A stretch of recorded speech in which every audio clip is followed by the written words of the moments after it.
The third trial was the most difficult of all, a combat simulation against a Nexar warrior. Alan was given a practice weapon and told to defend himself.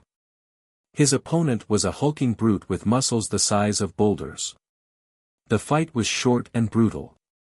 Alan managed to land a few lucky blows, but he was quickly overwhelmed by the warrior's superior strength and skill. He was thrown to the ground, winded and bruised. The crowd fell silent. Alan had failed. But as he lay on the ground, gasping for air, he saw Rema approaching him, her expression unreadable. She knelt beside him and offered him a hand. "Get up," she said. "The trials are not yet over." Alan stared at her in confusion. "But I lost," he said. "I failed the combat simulation." "You did," Rema agreed. "But you showed courage and determination. And you did not give up, even when you were outmatched. Those qualities are valued in our clan." She helped him to his feet. "The trials of strength are only the beginning," she said. "There are other tests to come. Tests of intelligence, strategy, and character. You may yet prove yourself worthy." Alan looked at her, a spark of hope flickering in his eyes. Maybe, just maybe, he could survive this crazy situation after all. Over the next few days, Alan was subjected to a battery of tests that pushed him to his limits. He was forced to solve complex puzzles, navigate treacherous terrains, and debate philosophical questions with Nexar scholars. He struggled, he stumbled, and he made plenty of mistakes. But he also learned, he adapted, and he grew stronger. He discovered hidden reserves of intelligence and resilience that he never knew he possessed. And he began to see Rema in a new light. She was not just a powerful warrior, but also a brilliant strategist, a skilled diplomat, and a compassionate leader. He admired her strength, her intelligence, and her unwavering commitment to her clan. One evening, after a particularly grueling day of trials, Alan found Rema alone in the training arena, practicing with her ceremonial daggers. He watched her for a while, mesmerized by her skill and grace. Finally, he spoke. "Why are you doing this?" he asked.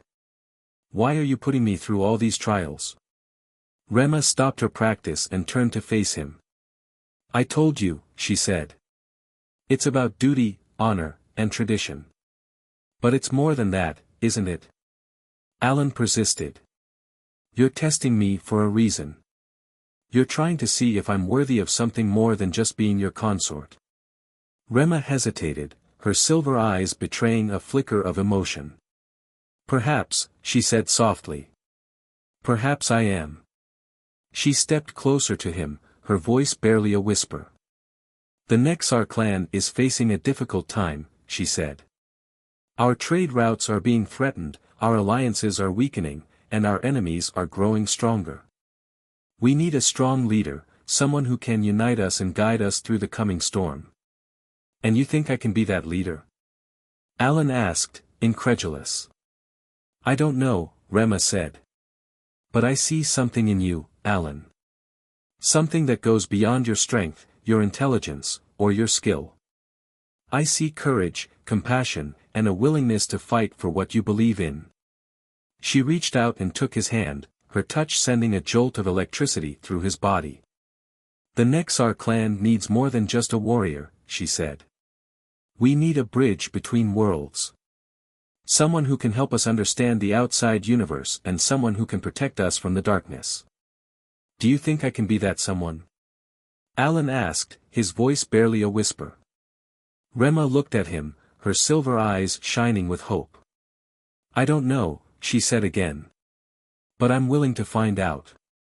That night, Alan slept soundly for the first time since arriving on Alpha 9.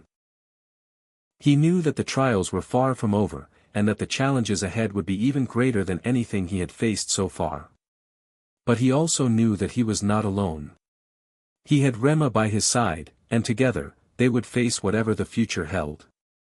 The next day's trial was different.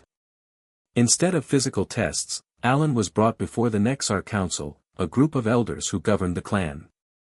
They were stern-faced and imposing, their purple skin etched with years of wisdom and experience. Alan Tutten, the head of the council said, his voice deep and resonant. You have come before us seeking to join our clan. But before we can accept you, you must answer our questions. Your answers will determine whether you are worthy of our trust.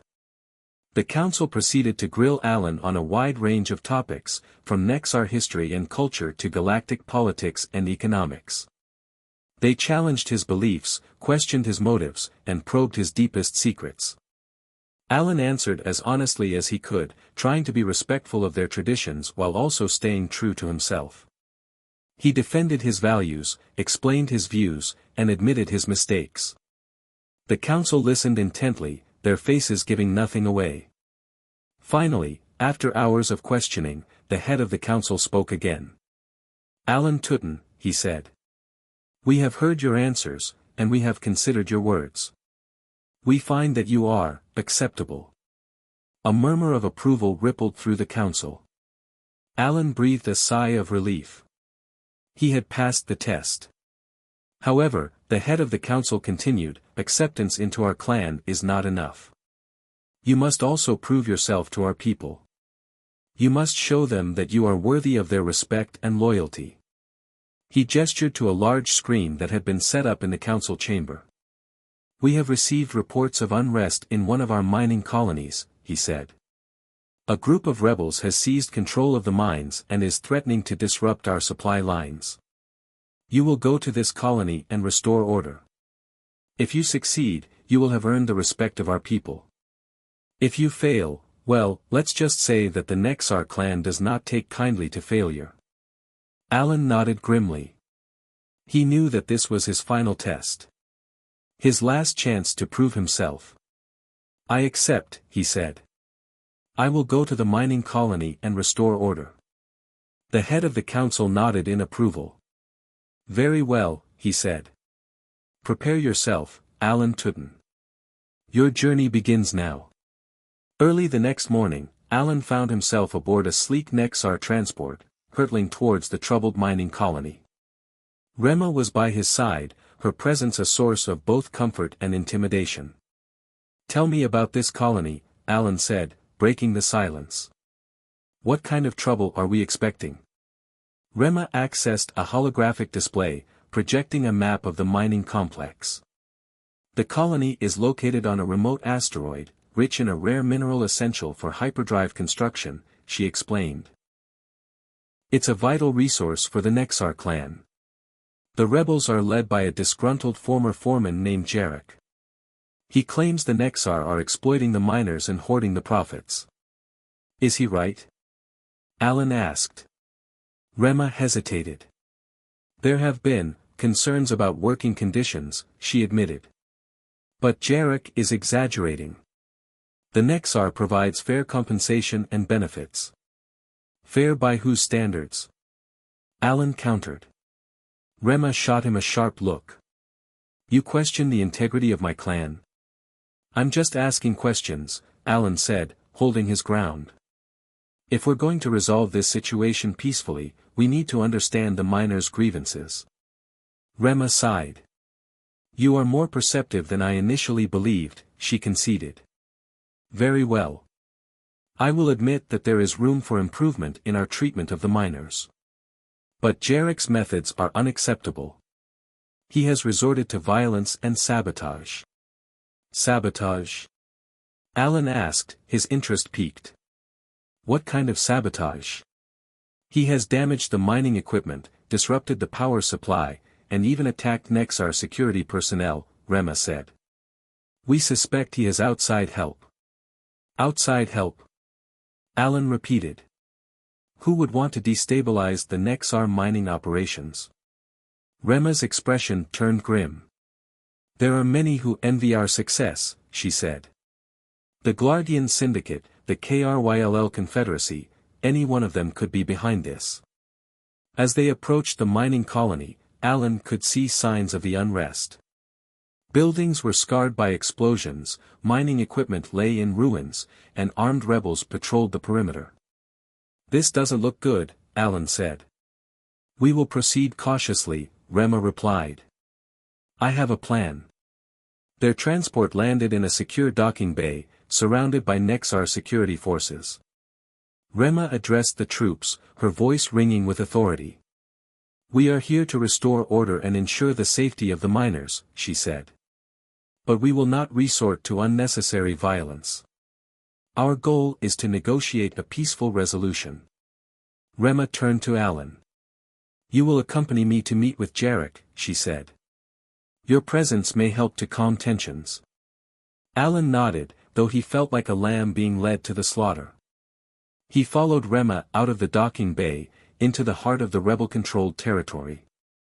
They were met by a group of armed miners, their faces grim and wary. Halt, one of the miners shouted. Who goes there? I am Rema Tutin, of the Nexar clan, Rema replied. I have come to speak with Jarek. The miners exchanged glances. After a moment, they stepped aside, allowing Rema and Alan to pass. They were led to a makeshift headquarters, a converted mining office. Inside, they found Jarek, a burly Nexar with a scar across his face. He glared at them, his eyes filled with hatred. So, Jarek said, his voice dripping with sarcasm. The Nexar princess has come to negotiate. What took you so long? I am here to listen to your grievances, Rema replied calmly. Tell me what you want. Jarek launched into a tirade, accusing the Nexar of exploitation, corruption, and abuse. He demanded better wages, improved working conditions, and a greater share of the profits. Alan listened patiently, taking mental notes. He could see that Jarek had legitimate concerns, but he also sensed that something else was going on. There was a glint of fanaticism in Jarek's eyes, a sense that he was driven by something more than just economic grievances. I understand your concerns, Rema said when Jarek had finished speaking. And I am willing to address them. But violence is not the answer. We must find a peaceful solution. Peaceful? Jarek scoffed. The Nexar only understand force. We will not rest until we have overthrown your corrupt regime. That is where you are wrong, Alan interjected. The Nexar are willing to negotiate in good faith. But they will not tolerate violence or sabotage. If you continue down this path, you will only bring more suffering to your people. Jarek turned his gaze on Alan, his eyes narrowing. And who are you? He asked. Some human pet the Nexar have brought along for show. I am here to help, Alan said. I believe we can find a way to resolve this conflict peacefully, if you are willing to listen. Jarek hesitated. For a moment, Alan thought he might be getting through to him. But then, a voice crackled over Jarek's comm unit. Jarek, the voice said. The shipment has arrived. It's time to strike. Jarek's eyes lit up. Excuse me, he said to Rema and Alan. I have important business to attend to. He turned and left the office, followed by his armed guards. Rema and Alan exchanged worried glances. What was that about? Alan asked. I don't know, Rema replied. But I have a feeling things are about to get much worse. They rushed out of the office, just in time to see a squadron of rebel fighters launching an attack on the Nexar security forces. Explosions rocked the mining complex, and the sound of gunfire filled the air. This is not just a rebellion, Alan said. This is a coordinated assault. We have to stop them, Rema said. Before they destroy the entire colony. Rema charged into the fray, her combat armor protecting her from the rebel fire. Alan followed close behind, dodging blaster bolts and explosions. They fought their way through the chaos, taking down rebel fighters and disabling their weapons. Alan was surprised by his own combat skills. Years of dodging angry clients and desperate space pirates had honed his reflexes and instincts. But as they pressed deeper into the mining complex, they discovered something even more disturbing. The rebels were not just attacking the Nexar security forces.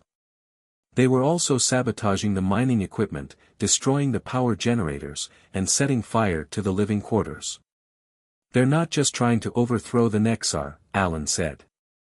They're trying to destroy the entire colony. But why? Rema asked. What do they have to gain from this? Alan thought back to what Rema had said about outside help. Someone wants to destabilize the Nexar mining operations, he said. Someone who is willing to sacrifice innocent lives to achieve their goals. But who would do such a thing? Rema asked. As if in answer, a sleek, black ship emerged from the shadows, its weapons trained on the mining complex. The ship opened fire, unleashing a barrage of missiles that ripped through the colony. That ship, Rema said, her voice filled with rage. It belongs to the Glargian Syndicate.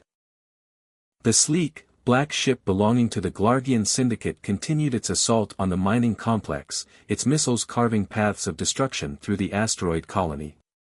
Alan and Rema exchanged grim looks, the reality of their situation sinking in. This was no mere rebellion, it was a calculated attack aimed at crippling the Nexar's vital resource. We have to stop that ship, Rema declared, her voice tight with determination. If it destroys the mining core, the entire colony will be uninhabitable. How do we get up there? Alan asked, scanning the ravaged landscape. My ship is still in pieces back at the station, and I doubt they have a spare fighter lying around. Rema pointed towards a heavily fortified structure in the distance. The colony's defense system is located in that command center. If we can reach it, we can activate the anti-ship batteries. Sounds like a plan, Alan said, though he couldn't shake the feeling that they were walking into a trap. They fought their way towards the command center, dodging blaster fire and debris. The rebel miners, emboldened by the Glargian ship's support, put up a fierce resistance. But Rema moved with a speed and precision that was breathtaking, cutting down her enemies with swift, lethal strikes. Alan did his best to keep up, using his wits and agility to evade the worst of the fighting. He managed to disarm a few rebels with well-aimed kicks and punches, but he knew he was no match for the trained warriors. He was relying on Rema to keep him alive. As they neared the command center, they were ambushed by a group of rebels led by Jarek himself. The former foreman brandished a plasma rifle, his eyes burning with hatred. You will not interfere with our mission, Jarek snarled. The Nexar's reign of terror ends here. This isn't your mission, Jarek, Rema retorted. You're being used as a pawn by the Glargians. They don't care about you or the miners. They only care about destroying the Nexar. Lies. Jarek shouted. The Glargians are our allies. They will help us build a better future for this colony. A better future built on ashes, Alan said, stepping forward. Is that what you really want, Jarek? To destroy everything you've worked for? Jarek hesitated, a flicker of doubt crossing his face. But then, the Glargian ship unleashed another barrage of missiles, the explosions shaking the ground beneath their feet. It's too late for talk, Jarek said, his voice hardening. The only way to save this colony is to tear down the Nexar. He opened fire, and the battle was joined. Rema engaged Jarek in a furious duel, her ceremonial daggers flashing in the light. Alan dodged behind cover, trying to avoid the crossfire. He knew he couldn't just stand there and watch. He had to do something to help. Spotting a discarded grenade launcher, he grabbed it and aimed it at the Glargian ship. Sorry about this, he muttered, pulling the trigger. The grenade soared through the air, striking the Glargian ship's shield generators. The shields flickered and died, leaving the ship vulnerable. Rema seized the opportunity, leaping forward and disarming Jarek. She held her dagger to his throat, her silver eyes blazing with fury. It's over, Jarek, she said. Surrender now, and I promise you will receive a fair trial. Jarek stared at her, his face a mask of defeat. I have failed, he whispered. No, Alan said, stepping forward. You've been betrayed. By the Glargians. By your own anger. But it's not too late to make things right. He offered Jarek his hand. Help us stop that ship. Help us save this colony. And maybe, just maybe, we can find a way to build that better future you were promised. Jarek looked at Alan's outstretched hand, then at Rema's stern face. After a long moment, he nodded. I will help you, he said. But I make no promises about what happens after this. Together, Alan, Rema, and Jarek stormed the command center, fighting their way past the remaining rebels. They reached the main control console and began activating the anti-ship batteries. The batteries roared to life, unleashing a barrage of energy bolts that struck the Glargian ship. The ship, caught off guard, tried to evade the attack, but it was too late. The bolts tore through its hull, crippling its engines. The Glargian ship limped away, trailing smoke and fire, retreating into the depths of space. The mining colony was saved. But as the dust settled, Alan knew that this was only the beginning. The Glargian syndicate would not take this defeat lightly. They would be back, with more ships, more weapons, and more ruthless tactics. We need to warn the Nexar Council, Rema said, her voice grave. This was not just a rogue attack. It was a declaration of war. Back on Alpha 9, Alan and Rema stood before the Nexar Council, recounting the events on the mining colony. The council listened intently, their faces grim. The Glargian syndicate has long been a thorn in our side, the head of the council said. But we did not expect them to resort to such blatant aggression. They are not alone, Alan said. I believe they are part of a larger renegade fleet, seeking to destabilize the entire sector. A renegade fleet, the head of the council asked, his eyebrows raised. Yes, Alan said. I overheard the Glargian captain talking about it before he retreated. They are planning a coordinated attack on several Nexar outposts, with the ultimate goal of seizing control of our trade routes. The council members exchanged worried glances. If what Alan said was true, the Nexar were facing a grave threat. We must prepare for war, the head of the council declared. We will alert our allies and mobilize our forces. The Nexar will not be intimidated. I want to help, Alan said. I may not be a warrior, but I have skills that could be useful. I know how the Glargians operate, and I have experience with their technology. I can help you plan your defenses. The council members hesitated. They were not used to taking advice from outsiders, especially humans. But they had to admit that Alan had proven himself to be a valuable asset. Very well, the head of the council said. We accept your offer. You will work with Rema to coordinate our defenses. But know this, Alan Tutten, if you betray us, you will pay the ultimate price. I understand, Alan said. I will not let you down. In the days that followed, Alan and Rema worked tirelessly to prepare the Nexar for war. They analyzed the Glargian syndicate's tactics, identified their weaknesses, and developed strategies to counter their attacks. Alan used his knowledge of human technology to improve the Nexar defenses, installing new sensors, upgrading weapons systems, and training the Nexar troops in new combat techniques. Rema, meanwhile, rallied the Nexar warriors, inspiring them with her courage and determination. She forged new alliances with other clans, securing their support in the coming conflict. As the renegade fleet approached, the Nexar were ready. They had built a network of defenses that stretched across their entire territory, and they were prepared to fight to the death to protect their way of life. The battle was joined with a fury that shook the very foundations of space. The renegade fleet, led by the Glargian syndicate, unleashed a devastating assault on the Nexar defenses. But the Nexar fought back with equal ferocity, their energy weapons tearing through the renegade ships.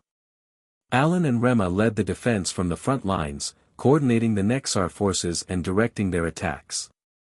Alan used his piloting skills to guide the Nexar fighters through the chaos of battle, while Rema led boarding parties onto the renegade ships, engaging the enemy in hand-to-hand combat.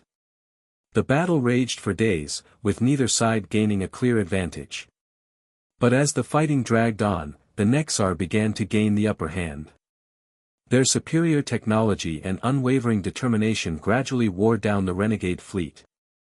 Finally, the Glargian flagship, the pride of the renegade fleet, was crippled by a coordinated attack from Alan and Rema. The ship exploded in a blinding flash of light, signaling the end of the battle. The remaining renegade ships, demoralized and outgunned, retreated into the depths of space, leaving the Nexar victorious. The renegade fleet was defeated. With the renegade fleet defeated and the sector once again at peace, Alan and Rema returned to Alpha 9. The Nexar clan hailed them as heroes, celebrating their victory with lavish feasts and elaborate ceremonies. But amidst the celebrations, Alan and Rema knew that the true challenge lay ahead, forging a lasting peace and building a future for their people. "The war is over, but the work has just begun," Rema said, as they stood on the balcony overlooking the bustling city. "We need to address the underlying issues that led to the conflict in the first place. The economic disparities, the political tensions, the cultural misunderstandings. It's a long list," Alan acknowledged. "But we can't tackle it alone. We need to bring all the clans together, to find common ground and build a shared vision for the future." "Easier said than done," Rema said, a hint of skepticism in her voice. "The clans have been warring with each other for centuries. Old grudges die hard." "I know," Alan said. "But we have to try. We owe it to the people who died in the war. We owe it to ourselves." They began by reaching out to the leaders of the other clans, inviting them to a summit on Alpha 9. The response was mixed. Some were eager to attend, seeing an opportunity to build a new era of cooperation. Others were hesitant, wary of the Nexar's intentions. And a few outright refused, clinging to their old prejudices and resentments. But Alan and Rema were determined to succeed. They used all their skills of diplomacy and persuasion to convince the reluctant clans to come to the table. They offered incentives, made compromises, and appealed to their shared humanity. Finally, after weeks of negotiations, the summit began. The leaders of all the major clans gathered on Alpha 9, their faces a mixture of hope and suspicion. The first few days were tense. The leaders argued, accused, and blamed each other for the war. Alan and Rema struggled to keep the peace, mediating between the factions and trying to find areas of agreement. But slowly, gradually, a sense of common purpose began to emerge. The leaders realized that they all shared the same goal, to create a better future for their people. They began to set aside their differences and focus on their shared interests. Alan played a key role in this process. As an outsider, he was able to see the conflict from a fresh perspective. He helped the leaders understand each other's concerns, and he proposed solutions that were fair to all. He also shared his knowledge of human culture and technology, offering new ideas and approaches to solving the problems facing the sector. Rema, meanwhile, used her authority and influence to push the negotiations forward. She made tough decisions, brokered difficult compromises, and kept the leaders focused on the big picture. Together, Alan and Rema formed a powerful team, bridging the gap between the clans and building a foundation for lasting peace. After weeks of intense negotiations, the summit concluded with a historic agreement. The clans agreed to establish a new interclan council, which would be responsible for resolving disputes, coordinating economic development, and promoting cultural exchange. They also agreed to create a joint defense force, which would protect the sector from external threats. And they pledged to work together to address the underlying issues that had led to the war. The agreement was a major victory for Alan and Rema, and for the entire sector. It marked the beginning of a new era of cooperation and prosperity. But amidst the celebrations, Alan and Rema knew that their work was far from over. They still had to implement the agreement, to build trust between the clans, and to ensure that the new institutions were effective. And they also had to deal with the question of their own relationship. Throughout the war and the negotiations, Alan and Rema had grown close. They had learned to trust each other, to respect each other, and even to love each other. But they also knew that their relationship was complicated. They came from different worlds, different cultures, and different backgrounds. They had different expectations, different values, and different ways of seeing the world. As the celebrations wound down, Alan and Rema found themselves alone on the balcony, gazing out at the city. "So," Alan said, breaking the silence. "What happens now?" Rema turned to him, her silver eyes shining in the moonlight. "That depends," she said. "What do you want to happen?" Alan hesitated. He knew that marrying Rema would mean embracing a new life, a new culture, and a new set of responsibilities. It would mean leaving his old life behind, and committing himself to the Nexar clan forever. But he also knew that he loved Rema, and that he couldn't imagine his life without her. He had come to admire her strength, her intelligence, and her unwavering commitment to her people. He wanted to be by her side, to help her build a better future for the sector. "I want to marry you," he said, his voice firm. "I want to be your consort. I want to spend the rest of my life with you." Rema smiled, a genuine, heartfelt smile that lit up her face. "Then that is what will happen," she said. They embraced, their love transcending the boundaries of culture and species. They were a bridge between worlds, a symbol of hope for a new era of peace and understanding. And as they stood there, gazing out at the city, they knew that they were ready to face whatever the future held, together. The wedding was a grand affair, attended by representatives from all the clans in the sector. It was a celebration of unity, of cooperation, and of the love between Alan and Rema. The ceremony was a blend of Nexar traditions and human customs, reflecting the unique bond between the two cultures. Alan wore a Nexar ceremonial robe, while Rema wore a human-style wedding dress. The highlight of the ceremony was the exchange of vows. Alan spoke in Galactic Basic, while Rema spoke in the Nexar language. But their words were understood by all, for they spoke of love, of commitment, and of a shared vision for the future. After the ceremony, Alan and Rema embarked on a honeymoon, traveling to different planets and exploring new cultures. They learned from each other, grew together, and deepened their love. When they returned to Alpha 9, they were ready to begin their new life together. They settled into a comfortable routine, balancing their responsibilities as leaders with their personal lives as husband and wife. Alan continued to work with the Interclan Council, promoting economic development, resolving disputes, and fostering cultural exchange. He also used his knowledge of human technology to improve the lives of the Nexar people, developing new medical treatments, communication systems, and transportation methods.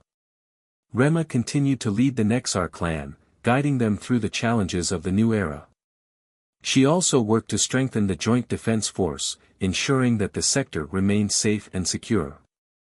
Together, Alan and Rema made a powerful team, leading the sector towards a brighter future.